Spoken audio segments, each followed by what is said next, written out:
What's inside the box? Well, this time it's a paper that I turned into English class in high school in 1969. And don't worry, I'm not going to read the whole damn thing to you. There are just a couple of real interesting parts, one at the top and one at the end, and I'll share those with you, and then we'll move on to something else. Oh, yes. Okay, now, the instructor wrote here and said, I'm going to hold it and try to read it at the same time. Okay, now, a more serious tone, please, as an indication that you have some control of the subject matter. All right, and a bunch of spelling errors, too, as you've seen in there. Anyway, so here's why they said that, about a more serious tone. We have here a piece of paper and 35 minutes.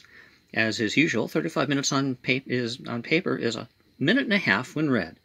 This, however, will not stop me. I intend to go right on and write a fascinating account of the extremely interesting and highly practical study of money, men, and misery.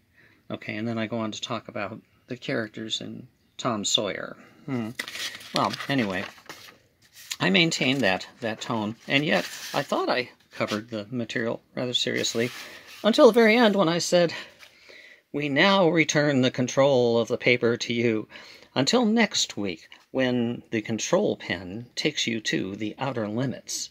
That was takeoff on the opening of the show, The Outer Limits. We now return control of your television set to you. Anyway, so the teacher said, when I said the control pen, the teacher said, "What control?" And I said, "Birth, maybe?" And they wrote back on resubmission, "No comment."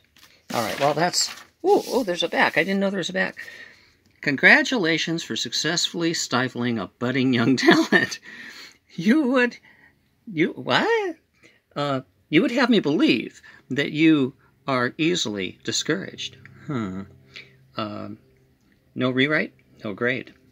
Well, that's the story of this particular paper, and I saved it for those little tiny reasons, which doesn't make it worth anything to anybody but me, but it does bring back memories, and that's what this is all about. Keep your papers. My mom always said, put a date on them, and once you've done that, then you can stay here at age 70 like me and have nothing better to do with your life than go over all this stuff and post it on the internet, on YouTube, where no one will ever see it, and few people, if they do, will ever like it, but I'm sorry. Well, anyway, that's it for this one, and what's going to happen next? Well, we'll have to come back and see what else is inside the box. Ooh, something about a movie.